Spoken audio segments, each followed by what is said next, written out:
Alexandre Dubé. Aussi véridique et authentique que son information. Les drôles se font troller. Avec Jean-Denis Scott. Alors, Jean-Denis, plusieurs centaines de personnes se sont réunies à Québec, notamment pour souligner une journée importante. Oui, ben c'était pour souligner le Jour de la Terre. Et puis, il était assez courageux parce qu'hier, il a tellement plu au Jour de la Terre que ça a officiellement été renommé le Jour de la Boîte. Le Journal de Québec, qui d'ailleurs titrait « Les manifestants disent qu'il faut arrêter de se mettre la tête dans le sable ». Bon là, c'est-tu le Jour de la Terre, de la boîte, du sable? Je sais pas trop, ils ont de la misère avec leur couche de...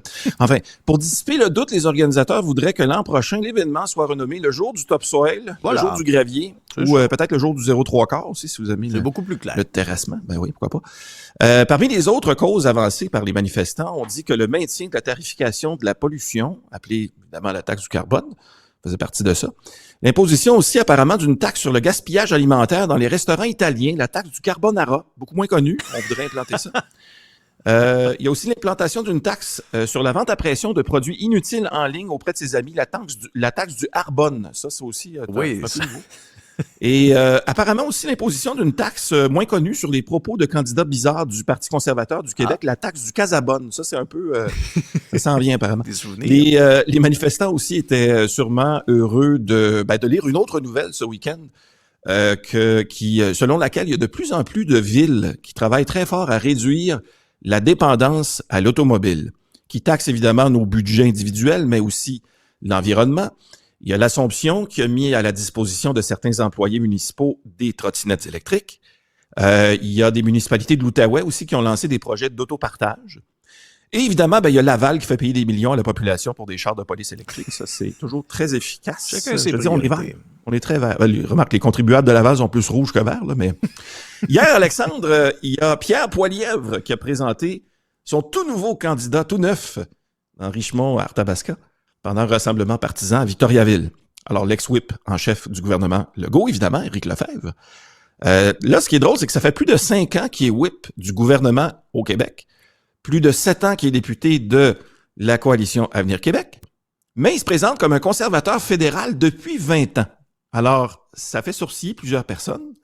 Et là-dessus, concluons, Éric Lefebvre est finalement quoi? Le Mégane Lalonde des caquistes. Alors, c'est un faux caquiste qui nous roule un peu dans la farine depuis presque 8 ans. Yves Poirier est sur le point d'y passer un petit coup de fil. Je pense. Oui. Autre événement notable à souligner, Alexandre, cette semaine, du 25 au 28 avril, le Festival des clowns est de retour à Montréal. Tu vois, je pensais pas que le congrès de la CAQ était à Montréal cette année. Voilà, c'est le Clown Fest. Le Clown Fest, bien sûr. Le congrès de la CAQ, lui, c'est pratiquement comme le Clown Fest, à quelques différences près. Au Clown Fest, il y a des mimes. Ça, c'est du monde qui font beaucoup de choses, mais qui disent rien. À la CAQ, évidemment, c'est le contraire des ministres. C'est du monde qui disent beaucoup de choses, mais qui font rien. C'est presque des mimes, mais pas tout à fait. Parlons de nature et animaux maintenant, ce matin. Est-ce qu'on va bientôt devoir se méfier des ratons laveurs? Parce que là, il y a un spécimen de raton du laveur, du Vermont, qui est porteur de la rage, apparemment, qui a été répertorié au cours des derniers jours à moins de 10 km de la frontière avec le Québec. On m'a même dit d'ailleurs qu'il y en a un qui aurait été aperçu à la boutique hors taxe des douanes de Saint-Armand, en train d'essayer de sneaker une bouteille de gin, évidemment. Et là, pour protéger la population, il y a pas moins de 46 000 doses de vaccins contre la rage qui seront répandues dans les forêts du sud du Québec dès lundi, évidemment à cause de la contamination de ces ratons laveurs américains. C'est des petites capsules qui seront déposées dans les forêts de 17 municipalités de l'Estrie et de la Montérégie, des capsules mangeables, évidemment.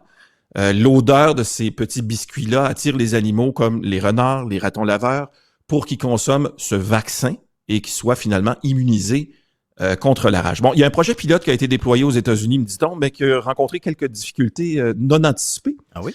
Ouais, c'est ça. Tout d'abord, il y a un nombre de ratons qui ont commencé à se demander si les capsules de vaccin c'était Pfizer ou Moderna. Fait que là, ça a commencé à faire un gros problème. Il y a 10% des ratons qui refusaient de porter leur masque aussi. Ah oui? Hein? Et plusieurs arbres qui n'auraient pas respecté le couvre-feu de forêt aussi. Ça, c'est toujours problématique, là, les arbres rebelles.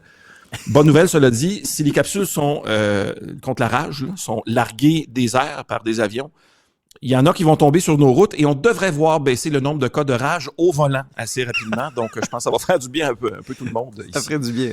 Moi, c'est Ben, pas la rage effectivement. que je m'inquiète pour les ratons laveurs dans mon coin, c'est le cholestérol. Ils sont tous Le cholestérol. bien enrobés, ils sont bien nourris dans le nord. Oui, mais en même temps, c'est la sélection naturelle parce que hier j'en ai presque frappé un qui était incroyablement obèse, probablement qu'il avait du cholestérol comme ceux de ton quartier. Et tellement qu'il a vu l'auto qui s'en venait, là. Et si j'avais pas ralenti, il était incapable d'aller plus vite que ce que son obésité lui permet. Je veux évidemment pas faire de grossophobie envers les ratons laveurs, mais c'était assez saisissant. Parce que tu vas recevoir des messages. Effectivement, ceux évidemment qui mettent pas leur masque et tout ça. Je termine avec un article intéressant qui a été publié, un dossier, si tu veux, qui a été publié dans la presse, et on posait 16 questions de finances personnelles à une intelligence artificielle générative. Alors, est-ce que dans le fond, l'IA peut nous aider dans nos finances personnelles? Et le constat est quand même assez simple, c'est un robot n'est pas sur le point de remplacer votre planificateur financier. Bon. On posait des questions et puis ça nous répondait, par exemple, placez 80% de vos revenus dans vos REER, donc c'est pas très réaliste. Mais honnêtement, à certaines questions, les réponses peuvent être pas mal bonnes. Par exemple, j'ai posé des questions à une IA sur les finances personnelles et à la question « Qu'est-ce que l'impôt? » L'IA a répondu ceci. L'impôt, c'est comme l'amour. Si tu fais une déclaration, ça se peut que tu te fasses baiser pas longtemps après. J'ai déclaration d'impôt, déclaration d'amour, c'est presque la même chose. Ah, ça se recoupe, hein? Merci, Jean-Denis. Bye. Bye.